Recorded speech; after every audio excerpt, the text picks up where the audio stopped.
അപ്പസ്തോലന്മാരും പ്രവാചകന്മാരുമാകുന്ന അടിത്തറമേൽ പണിതുയർത്തപ്പെട്ടവരാണ് നിങ്ങൾ.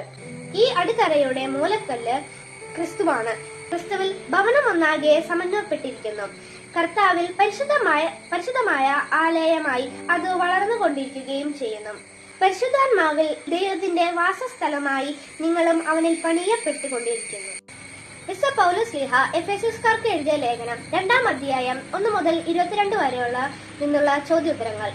1-ാം ചോദ്യം: എഫെസോസ് 2-ാം അധ്യായത്തിൽ എത്ര വാക്യങ്ങളുണ്ട്? ഉത്തരം: 22 വാക്യങ്ങൾ.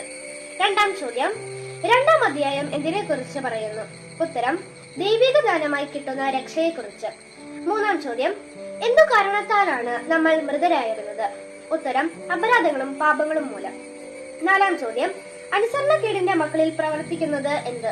ഉത്തരം: അരൂപിയായ അന്തരീക്ഷ ശക്തികളുടെ അധീശൻ. 5-ാം ചോദ്യം: എങ്ങനെയാണ് നമ്മൾ രക്ഷിക്കപ്പെട്ടത്? ഉത്തരം: വിശ്വാസം വഴി കൃപയാൽ. 6-ാം ചോദ്യം: നാം എങ്ങനെയാണ് യേശു ക്രിസ്തുവിൽ സമീപസ്ഥരായിരിക്കുന്നത്? ഉത്തരം: യേശു ക്രിസ്തുവിന്റെ രക്തം വഴി. 7-ാം ചോദ്യം: എങ്ങനെയുള്ള അടിത്തറമേൽ പണിതുയർത്തപ്പെട്ടവരാണ് നാം? ഉത്തരം: അപ്പസ്തോലന്മാരും പ്രവാചകന്മാരുമാകുന്ന അടിത്തറമേൽ. 8-ാം ചോദ്യം: അടിത്തറയുടെ മൂലക്കല്ല് ആരാണ്? ഉത്തരം: ക്രിസ്തു. 9-ാം ചോദ്യം: ആരാണ് ദൈവത്തിന്റെ കരവേല? ഉത്തരം: നാം ഓരോരുത്തരും.